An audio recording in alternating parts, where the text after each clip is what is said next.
Assalamualaikum warahmatullahi wabarakatuh. Perkenalkan, nama saya Muhammad Fauzan Bagas Saputra. Saya berasal dari Prodi Manajemen Universitas Dinamika Surabaya. Saya bersama dua rekan saya, yaitu Muhammad Mansur dan Ronaldo Kristio. Kami akan membahas tentang manajemen pemasaran, yaitu bab tentang membentuk positioning merek. Yang pertama, semua strategi pemasaran itu dibuat berdasarkan STP, yaitu segmentasi, targeting atau penentuan pasar, dan positioning. Perusahaan menemukan beragam kebutuhan dan kelompok di pasar, membidik mana yang dapat dipenuhi oleh perusahaan secara superior, dan kemudian memposisikan penawarannya agar pasar sasarannya mereka mengenali kelebihan dari penawaran dan citra perusahaan. Jika perusahaan melakukan positioning yang buruk, pasar akan bingung. Positioning merupakan tindakan merancang penawaran dan citra perusahaan agar mendapatkan tempat khusus dalam pikiran pasar sasaran. Tujuan dari positioning sendiri yaitu menempatkan merek dalam pikiran konsumen untuk memaksimalkan manfaat potensial bagi perusahaan. Positioning merek yang baik membantu memandu strategi pemasaran dengan cara memperjelas esensi merek. Tujuan apa yang dapat diraih oleh pelanggan dengan bantuan merek dan bagaimana merek menjalankannya secara unik. Semua orang dalam organisasi harus memahami positioning merek dan menggunakan sebagai konteks untuk membuat keputusan. Hasil positioning sendiri merupakan terciptanya dengan akses suatu proposisi nilai yang terfokus pada pelanggan. Satu alasan kuat mengapa pasar sasaran harus membeli produk yang bersangkutan. Di sini terdapat contoh-contoh proposisi nilai untuk positioning pasar. Di sini ada perusahaan produk yang menjual ayam. Lalu pelanggan sasaran mereka merupakan konsumen ayam yang sadar atas kualitas. Manfaatnya yaitu mengutamakan kelembutan, harganya 10% premium. Lalu proposisi nilainya ayam kuning yang lebih empuk dengan harga premium moderat. Lalu selanjutnya ada Volvo. Pelanggan sasarannya yaitu keluarga kelas atas yang sadar atas keamanan dari kendaraan tersebut. Manfaatnya yaitu durabilitas dan keamanan dari kendaraan tersebut. Lalu harganya 20% premium. Proposisi nilai dari Volvo sendiri yaitu wagon paling aman dan paling tahan lama yang dapat dikendarai keluarga. Selanjutnya perusahaan Domino Pizza. Pelanggan sasarannya yaitu pecinta pizza yang sadar atas kenyamanan. Manfaatnya yaitu kecepatan pengiriman dan kualitas produk yang baik. Harganya 15% premium. Proposisi nilai dari Domino Pizza sendiri yaitu pizza yang panas dan lezat diantarkan dengan tepat waktu ke depan pintu rumah Anda dengan harga yang menengah.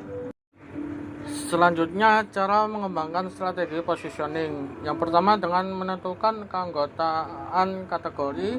Yang kedua mendefinisikan asosiasi titik perbedaan atau point of difference POD dan asosiasi titik paritas atau point of parity POP dengan tepat. Yang ketiga menetapkan keanggotaan kategori. Yang keempat memilih POD dan POP. Yang kelima menciptakan POD dan POP. Satu titik awal dalam mendefinisikan kerangka referensi yang kompetitif untuk suatu positioning merek adalah dengan menentukan keanggotaan kategori atau kategori membership. Keanggotaan kategori sendiri merupakan sekumpulan produk dengan suatu merek yang bersaing dan yang berfungsi sebagai pengganti yang dekat. Seperti yang kita bicarakan dalam analisis kompetitif itu, meninjau keseluruhan faktor termasuk sumber daya, kapabilitas, dan kemungkinan maksud-maksud dari berbagai perusahaan lain.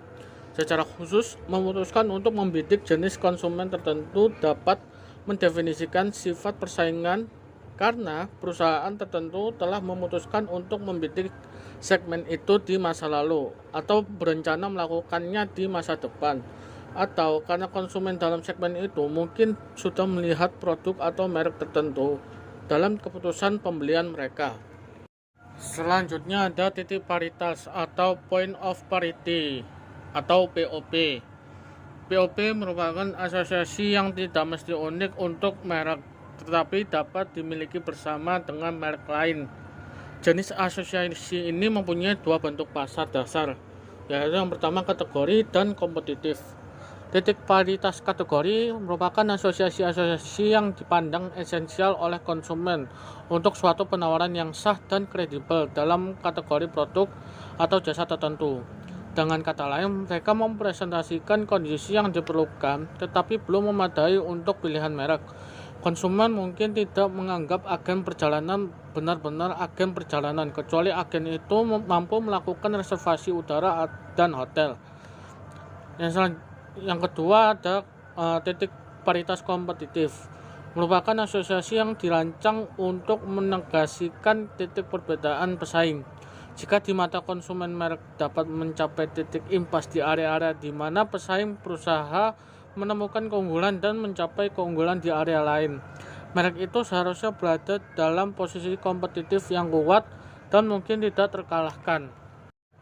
Selanjutnya ada POD atau Point of Difference atau titik perbedaan. POD merupakan atribut atau manfaat yang secara kuat diasosiasikan konsumen dengan suatu merek, dinilai dengan positif dan diyakini tidak dapat ditemukan kesamaannya pada merek pesaing. Asosiasi-asosiasi yang membentuk titik perbedaan bisa didasarkan hampir pada semua jenis atribut atau manfaat. Contohnya Apple dengan desain mereka yang berbeda. Point of difference-nya ini ada di desain. Lalu Nike dengan kinerja karyawannya, lalu Lexus dengan kualitas produknya. Menciptakan asosiasi yang kuat dengan menguntungkan dan unik merupakan suatu tantangan yang real, tetapi penting ditinjau dari positioning merek kompetitif. POP ini digerakkan oleh kebutuhan keanggotaan kategori, menghilangkan berpesaing, dan ini adalah ada tingkatan POD, atribut merek, manfaat merek, nilai merek, dan banyak atribut merek itu POP dan POD berkorelasi negatif. Pemasaran harus meyakini itu bahwa hubungan tersebut positif. Sebagian juga ada yang negatif ya, soalnya produknya itu bisa juga ada yang jelek dan bisa merugikan orang lain juga. Strategi diferensiasi itu adalah keunggulan kompetitifnya, itu kemampuan perusahaan itu untuk bekerja dalam satu atau lebih cara yang tidak dapat atau tidak akan disamai oleh pesaing. Iya, sing akeh. Keunggulan kompetitif ini harus bertahan lama itu atau meningkatkan sebagai papan lontar.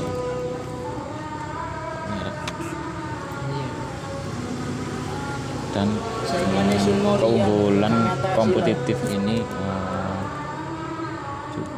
juga diterjemahkan menjadi keunggulan pelanggan. Dan dimensinya itu ada 3: diferensiasi, personel, penyaluran, dan definisi cerita. Piro? 5. Iyalah. R&D. Diferensi personel itu yaitu dari Singapore Airlines, di Pizza Hut. Cerita itu adalah yaitu ada Marlboro, Heineken, dan masih banyak lagi. Dan ini adalah siklus hidup produk PLC. Dan juga ini masih banyak juga, ada introduction, growth, maturity, baseline, time,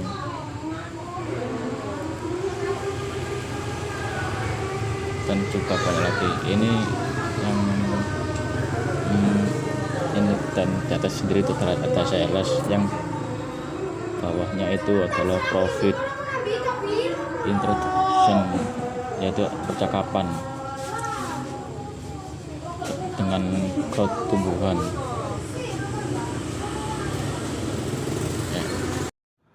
Dalam siklus hidup terdapat 3 kategori, yaitu gaya, mode, dan fad.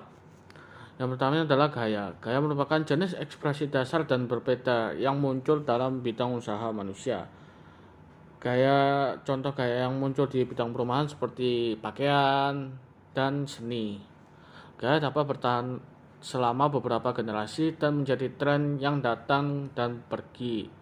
Lalu ada mode. Mode merupakan gaya yang populer atau yang diterima saat ini dalam bidang tertentu. Mode juga melalui 4 tahap.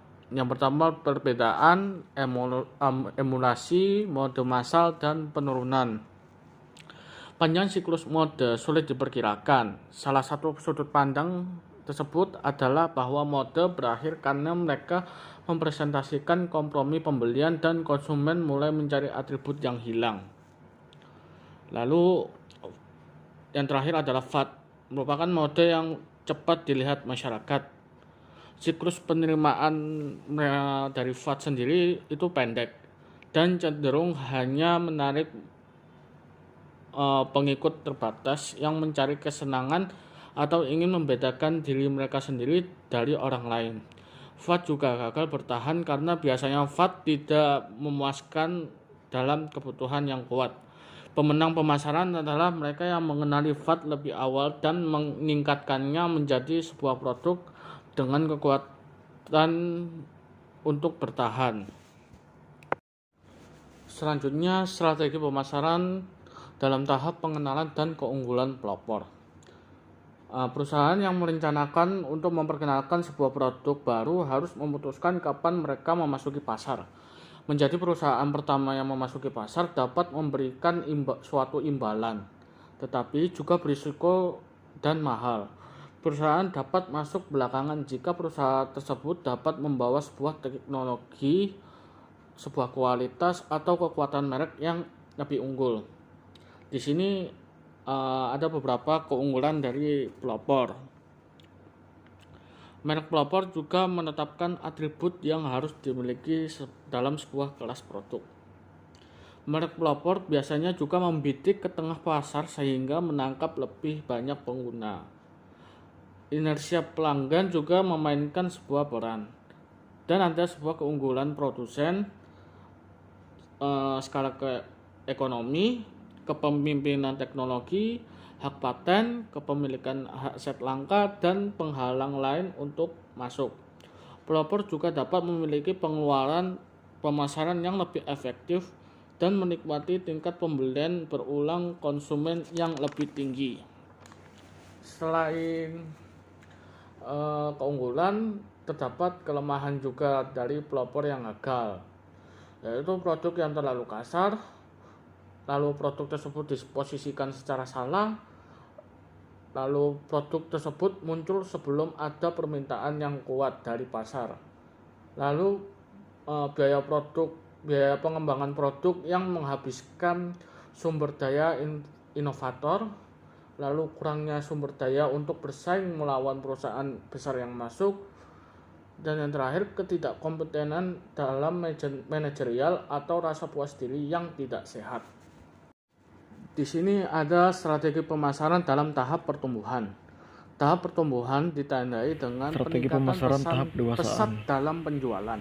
Pada titik tertentu, tingkat awal pertumbuhan penjualan menyukai akan melambat produk dan produk akan konsumen. memasuki tahap Selanjutnya, kedewasaan yang relatif. pengadopsi akan 3. membeli produk Cara tersebut. bermanfaat yang berpotensi mengubah Lalu arah pesanan jalan yang baru baru. akan Yang masuk pertama, modifikasi dan pasar. tertarik oleh peluang. Kedua, modifikasi produk Mereka juga terdiri dari memperkenalkan perbaikan fitur kualitas, produk perbaikan baru fitur, dan perbaikan memperluas gaya. distribusi. Terakhir, modifikasi program Berikut pemasaran. ada beberapa Terdapat harga, strategi distribusi, untuk iklan, mempertahankan promosi penjualan, pertumbuhan pasar yang penjualan besar. pribadi, dan layanan. Yang pertama, perusahaan harus memperbaiki kualitas produk dan menambah fitur produk baru serta memperbaiki gaya. Yang kedua, perusahaan menambah model baru dan produk untuk petarung. Contohnya produk dengan ukuran, rasa, dan hal lain yang berbeda yang melindungi produk utama. Yang ketiga, perusahaan memasuki segmen pasar baru. Yang keempat, perusahaan meningkatkan cakupan distribusinya dan memasuki saluran distribusi baru. Yang kelima, perusahaan beralih dari iklan kesadaran produk ke iklan preferensi produk. Yang terakhir, perusahaan menurunkan harga untuk menarik lapisan pembeli berikutnya yang sensitif terhadap harga. Tahap kedewasaan dibagi menjadi 3 fase. Yang pertama, pertumbuhan, kestabilan, dan kedewasaan yang terkikis. Dalam fase pertama, tingkat pertumbuhan penjualan mulai menurun. Tidak ada saluran distribusi baru yang harus diisi. Kekuatan persaingan baru juga muncul.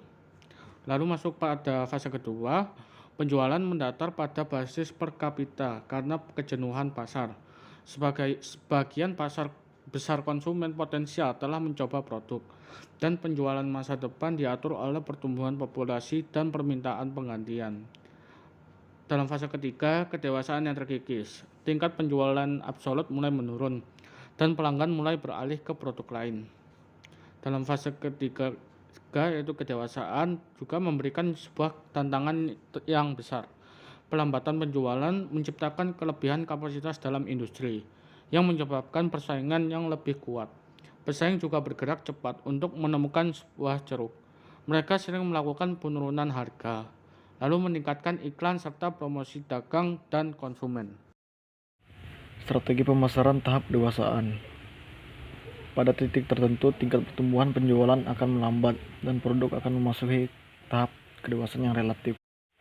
3 cara bermanfaat yang berpotensi mengubah arah jalannya merek. Yang pertama, modifikasi pasar. Kedua, modifikasi produk, terdiri dari perbaikan kualitas, perbaikan fitur, perbaikan gaya. Terakhir, modifikasi program pemasaran. Terdapat harga, distribusi, iklan, promosi penjualan pribadi, dan layanan. Strategi pemasaran tahap penurunan.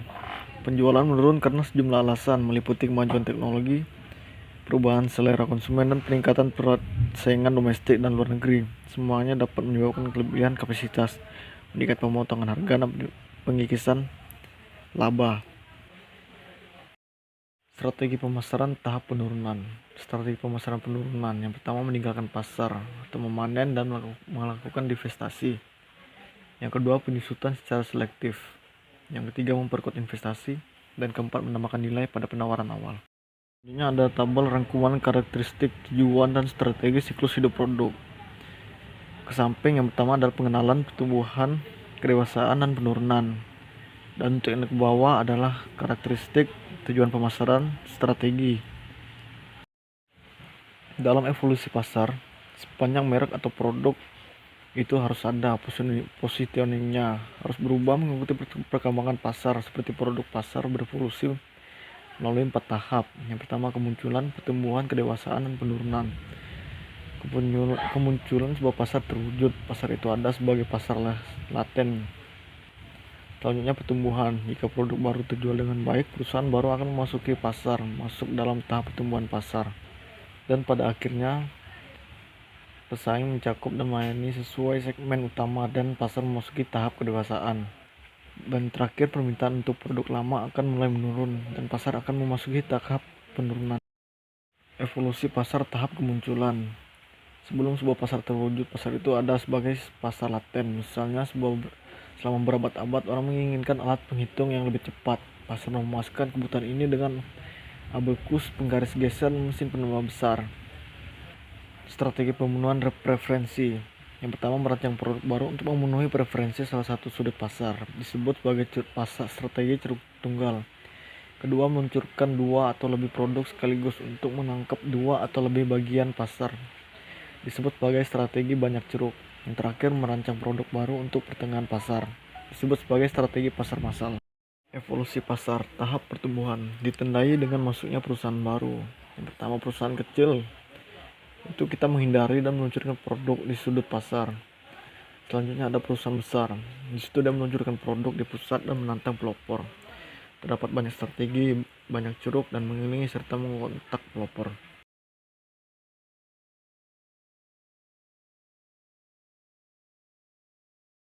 Strategi pemasaran tahap penurunan. Penjualan menurun karena sejumlah alasan, meliputi kemajuan teknologi, perubahan selera konsumen, dan peningkatan persaingan domestik dan luar negeri. Semuanya dapat menyebabkan kelebihan kapasitas, meningkat pemotongan harga, dan pengikisan laba.